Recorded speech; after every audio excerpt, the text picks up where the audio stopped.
नमस्कार। आज हम बात करेंगे सोमनाथ की, भगवान शिव के 12 ज्योतिर्लिंगों में सबसे पहले ज्योतिर्लिंग की। देखिए, इसकी कहानी सिर्फ पत्थरों की नहीं है।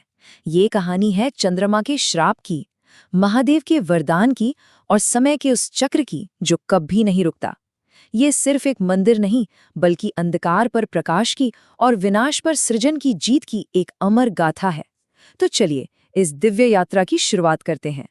सौराष्ट्रे सोमनाथम च श्रीशैले मल्लिकार्जुनम।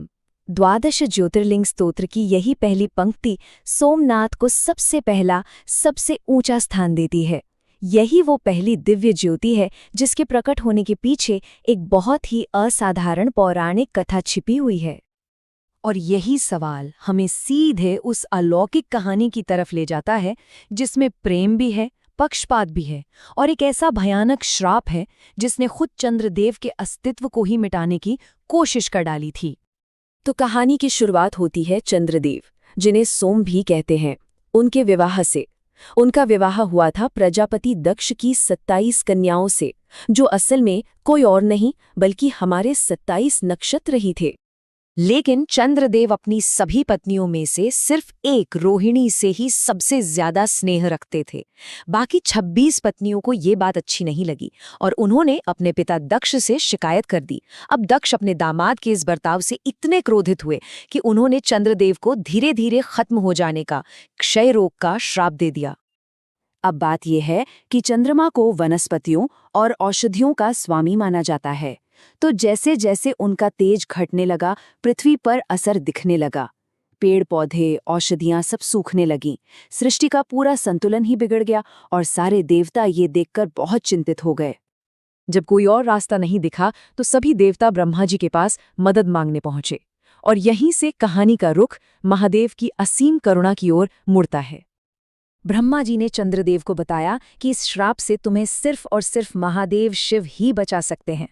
बस फिर क्या था, चंद्रदेव ने प्रभास क्षेत्र यानी आज के सोमनाथ में एक शिवलिंग स्थापित किया और पूरे 6 महीने तक महामृत्युंजय मंत्र का जाप करते हुए कठोर तपस्या की। चंद्र की तपस्या से प्रसन्न होकर शिव प्रकट हुए और यहाँ उन्होंने जो किया वो अद्भुत था। उन्होंने दक्ष के श्राप को पूरी तरह से खत्म नहीं किया, बल्कि उसका मान भी रखा। उन्होंने चंद्र को वरदान दिया कि महीने के 15 दिन तुम क्षीण होगे, लेकिन अगले 15 दिन तुम फिर से अपनी पूरी कराओं में लौट आओगे। और इस तरह जन्म हुआ शुक्ल पक्ष और कृष्ण पक्ष का। तो जिस शिवलिंग की पूजा करके चंद्रदेव को नया जीवन मिला, उसी शिवलिंग में भगवान शिव ज्योति के रूप में हमेशा के लिए विराजमान हो गए, सोम यानी चंद्रमा के नाथ यानी स्वामी बनकर। और इस तरह वो ज्योतिर्लिंग कहलाया सोमनाथ। और कहानी का सबसे खूबसूरत हिस्सा तो अब आता है। शिव ने सिर्फ चंद्र को जीवनदान ही नहीं दिया, बल्कि उन्हें हमेशा के लिए अपने शीश पर, अपने मस्तक पर धारण कर लिया। वो भी उस चंद्रमा को जो श्राप से ग्रसित था, कमजोर था। शिव चंद्रशेखर कहलाए और उन्होंने ये संदेश दिया कि मेरी शरण में जो सबसे टूटा हुआ भक्त भी आता है, मैं उसे अपना आभूषण बना लेता हूँ। लेकिन सोमनाथ की दिव्यता सिर्फ चंद्रदेव की कथा तक ही सीमित नहीं है।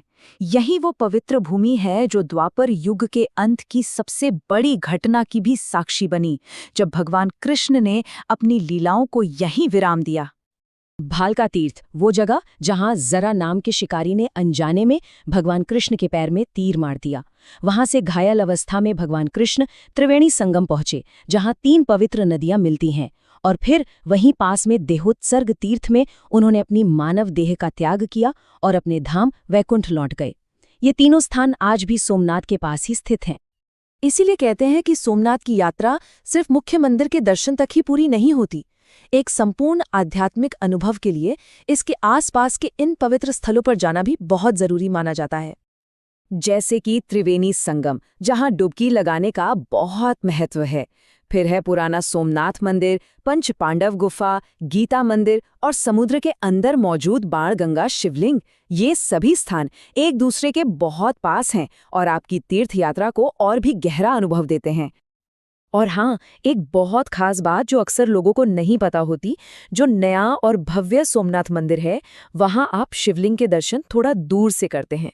लेकिन उसी के पास रानी अहिल्याबाई द्वारा बनवाया गया जो पुराना सोमनाथ मंदिर है, वहाँ आप खुद अपने हाथों से शिवलिंग का अभिषेक कर सकते हैं। ये एक बहुत ही अद्भुत अनुभव है। अब एक ऐसी चीज के बारे में बात करते हैं जो हैरान कर देती है। सोमनाथ मंदिर परिसर में एक बाण स्तंभ है।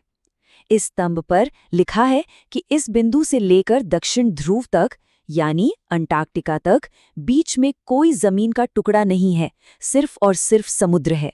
सोचिए, हमारे पूर्वजों को सदियों पहले भूगोल का कितना सटीक ज्ञान था।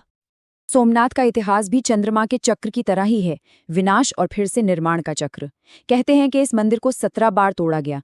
महमूद गजनबी से लेकर औरंगजेब तक कई आक्रमणकारियों ने इसे नष्ट करने की कोशिश की, लेकिन हर बार, हर विनाश के बाद ये मंदिर और भी ज्यादा भव्यता के साथ फिर से खड़ा हुआ। और जब आज़ाद भारत में 1951 में इस मंदिर को फिर से बनाया गया, तो भारत के पहले राष्ट्रपति डॉक्टर राजेंद्र प्रसाद ने कहा था, निर्माण की शक्ति विनाश की शक्ति से हमेशा बड़ी होती है। और सोमनाथ मंदिर इसी बात का जीता जागता सबूत है। तो आखिर में ये सवाल सोचने पर मजबूर करता है। सोमनाथ की ये कहानी, जिसमें अंधकार भी है और प्रकाश भी, अंत भी है और पुनर्जन्म भी, यह हमें आस्था के बारे में क्या सिखाती है? शायद यही कि आस्था को कभी नष्ट नहीं किया जा सकता। उसे जितनी बार तोड़ने की कोशिश की जाएगी, वो उतनी ही मजबूती से फिर खड़ी हो जाएगी। ठीक वैसे ही जैसे हर अमावस्या के बाद चांद फिर से अपनी पूरी चमक के साथ आसमान में लौट आता है।